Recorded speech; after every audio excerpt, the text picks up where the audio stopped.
अब हम नेक्स्ट पे आ रहे हैं। फैक्टर रीशेपिंग में पढ़ा था ना, globalisation, internationalisation, third was digitalisation. So अब हम डिजिटलाइजेशन कर रहे हैं। Digitalisation next topic. डिजिटलाइजेशन क्या होता है? डिजिटल टेक्नोलॉजी को यूज़ करना अपने बिजनेस मॉडल को चेंज करने के लिए, या उसमें थोड़ी मॉडिफिकेशंस लाने के लिए, या उसको इम्प्रूव करने के लिए, और नई बिजनेस अपॉर्चुनिटीज़ को ग्रैब करना है ना। डिजिटलाइजेशन यही है कि नई अपॉर्चुनिटी जो भी आ रही है उसको कैसे अच्छे से यूज़ करें। एग्जाम्पल यहाँ पे आता है कि जो म्यूज़िक है पहले सीडीज़ में आती थी, आजकल MP3 फॉर्मेट्स में डाउनलोड होती हैं ना, या चलती हैं। So what is this? This is digitalisation. कि डिजिटल टेक्नोलॉजी जब आ गई है तो क्यों सीडीज़ में कोई लगाएगा जब वहीं पे ऑलरेडी उसे इंस्टॉल हो जाएगा, डाउनलोड हो जाएगा।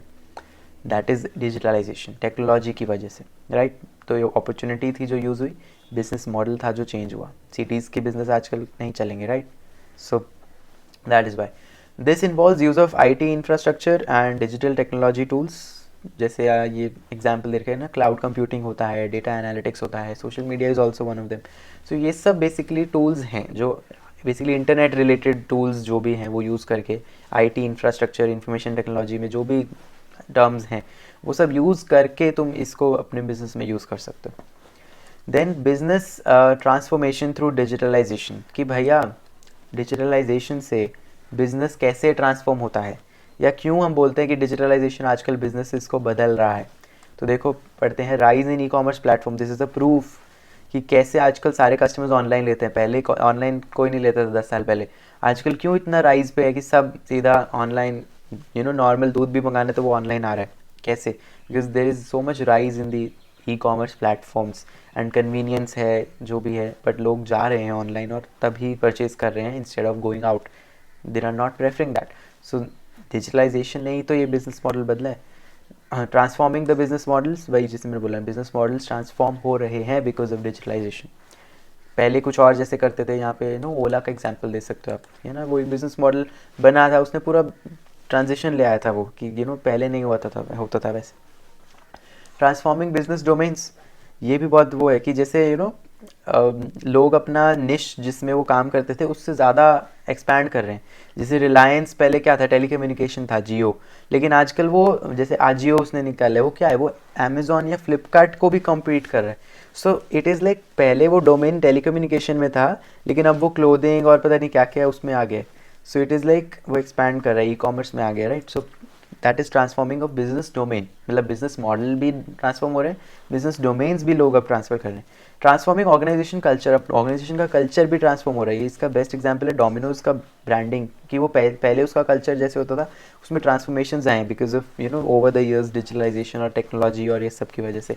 जैसे कितना वो चला था कि डोमिनोज की 30 मिनट्स डिलीवरी है, नहीं दिया तो पैसे वापस, और ये सब वो क्या चल रहा था, दैट इज़ टेक्नोलॉजी ही अपना वो दिखा रहा था। बिकॉज कि ऑर्डर आप ऑनलाइन कर रहे हो, अब आपको हम सीधा घर पे डिलीवर कर रहे हैं, दे देंगे वो आप खान पिज्ज़ा या जो भी।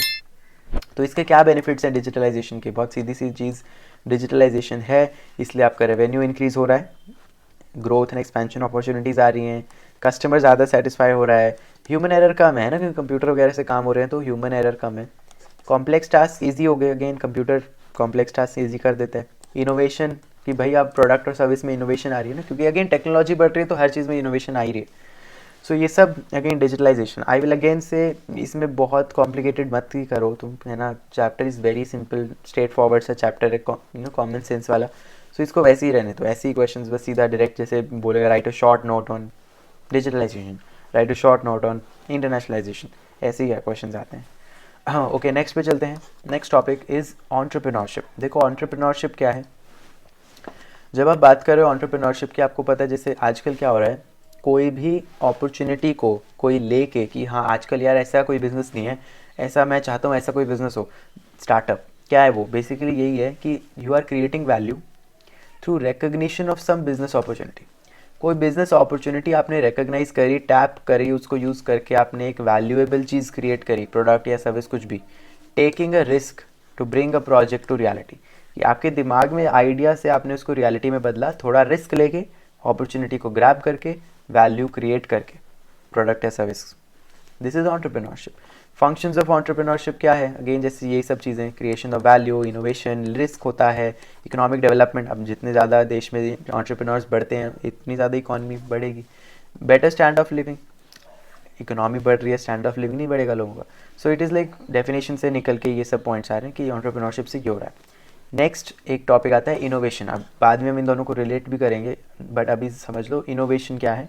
इनोवेशन यानी कोई भी नया कॉन्सेप्ट, नया नॉलेजेबल कोई फैक्ट या कुछ भी आइडिया हो सकता है, वो कॉन्सेप्ट या आइडिया लेकर आप कोई नया प्रोडक्ट या सर्विस बना रहे हो और कस्टमर को मार्केट में वो दे रहे हो। कस्टमर के लिए बेसिकली वैल्यू क्रिएट हुई, बेसिकली नया आइडिया लाना is innovation. So creates value by solving the problem, कि हाँ भाई प्रॉब्लम थी कोई कंज्यूमर की, हमने उसे सॉल्व किया, that is our innovation. May be structural, अब स्ट्रक्चरल इनोवेशन भी हो सकती है कि हाँ कोई स्ट्रक्चर पहले ऐसे था उसको चेंज कर दिया, नया कुछ ले आए। या टेक्निकल भी हो सकती है कि हाँ टेक्नोलॉजिकल नई एडवांसमेंट्स आ ही रही हैं रोज़, तो वो नई इनोवेशन ही है, right. Different from invention. Invention तो ये होता है कि कुछ चीज़ों से तुमने वो चीज़ बना दी। इनोवेशन इज़ लाइक आइडिया से आपने वो उसको लाया, राइट। सो डेवलपिंग न्यू थिंग्स या doing things in new way, नए तरीके से वो चीज़ कर रहे हो, दैट इज़ इनोवेशन। समझ गए।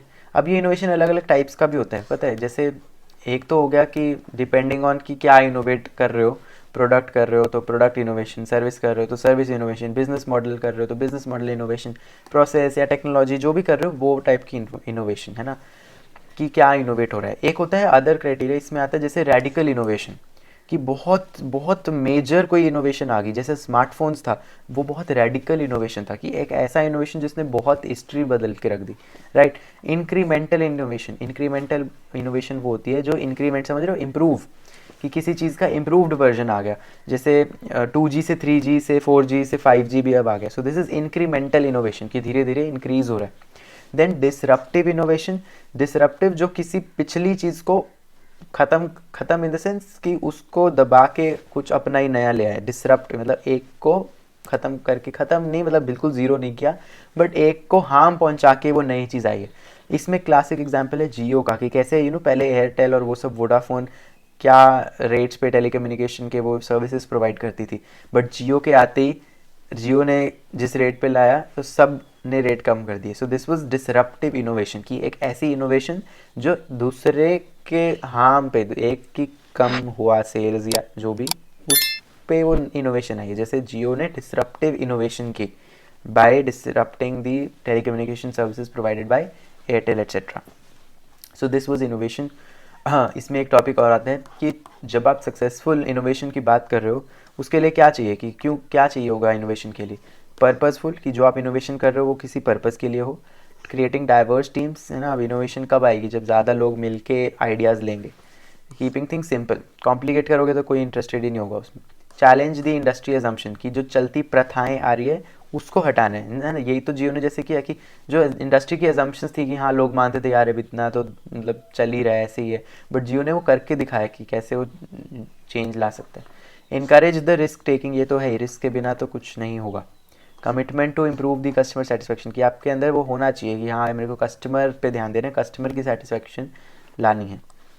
इसमें एक और टॉपिक आता है relationship between entrepreneurship and innovation, कि अभी जो ऊपर दो टॉपिक पढ़े ना, एंटरप्रेन्योरशिप और इनोवेशन दोनों रिलेटेड कैसे हैं। Entrepreneurship is needed to take the innovation to masses, कि आपने इनोवेशन करी, वो आपके दिमाग में है, वो लोगों तक कैसे पहुंचेगी, एंटरप्रेन्योरशिप के थ्रू ही पहुंचेगी। Innovation is specific tool for entrepreneur, है ना, कि एंटरप्रेन्योर के लिए एक तरीका है कि कैसे वो आइडिया लगा के लोगों तक अपना बिजनेस मॉडल पहुंचाएं। Entrepreneurs must identify the sources of innovation is opportunity, कि इनोवेशन जहाँ से आ रही है, नया आइडिया कहाँ से आ रहा है, एंटरप्रेन्योर्स के लिए वो एक अपॉर्चुनिटी है कि हाँ आइडिया आया, now I have the opportunity to be the entrepreneur and make the business model reach the people, right. Entrepreneurial policies for innovation, क्या क्या पॉलिसी है, एक भाई ऐसी स्ट्रैटेजी बनाओ कि इनोवेशन एक्चुअल में अट्रैक्टिव और मैनेजर्स के लिए बेनिफिशियल हो। देन एम्फेसाइज द नीड, कि भाई ज़रूरी है इनोवेशन, इसकी ज़रूरत आपको एम्फेसाइज करनी पड़ेगी, कि भैया अगर मुझे कोई ऐसा मतलब स्टार्टअप कोई ऐसा थोड़ी कर सकता है कि जो चल पता ही है सबको या बहुत चलेगा ही नहीं। बहुत इंपॉर्टेंट है कि आप इस चीज़ पे एम्फेसिस डालो कि है ना, कि इनोवेशन इज़ वेरी इंपॉर्टेंट अगर आपको एंटरप्रेन्योरियल डेवलपमेंट अपनी करनी है।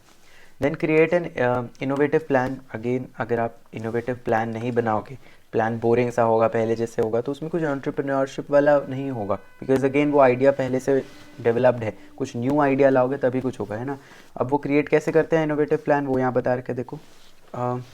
Abandon what is not productive, है ना, कि जो चीज़ होनी चाहिए वो प्रोडक्टिव तो होनी चाहिए। Recognise that existing products have limited life, कि भाई जो अभी चल रहा है उसकी एक टाइम के बाद लाइफ ख़त्म है, तो उसके बाद नया कुछ आना चाहिए जब वो चले, है ना। सो एग्जिस्टिंग की तो लिमिटेड लाइफ है, इसलिए ये चीज़ रिकग्नाइज करनी इंपॉर्टेंट है।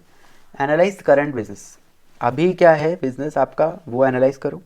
फिर देखो कि एक्सटेंट ऑफ इनोवेशन रिक्वायर्ड, कि अभी हमारा बिजनेस इस लेवल पे है तो अभी इतना extent of innovation is possible, तो हमें इतनी करनी है, ये चीज़ डालनी पड़ेगी दिमाग में। ठीक है, एग्जाम्पल देखो क्या देख है, Steve Jobs iPhone successful innovation. Positive relationship है बिटवीन एंटरप्रेन्योरशिप एंड इनोवेशन, अभी हमने ऊपर यही देखा।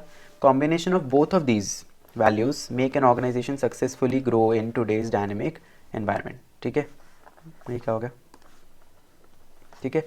तो ये पूरा रिलेशनशिप बताया एंटरप्रेन्योरशिप और इनोवेशन के। Next topic is values and ethics in business.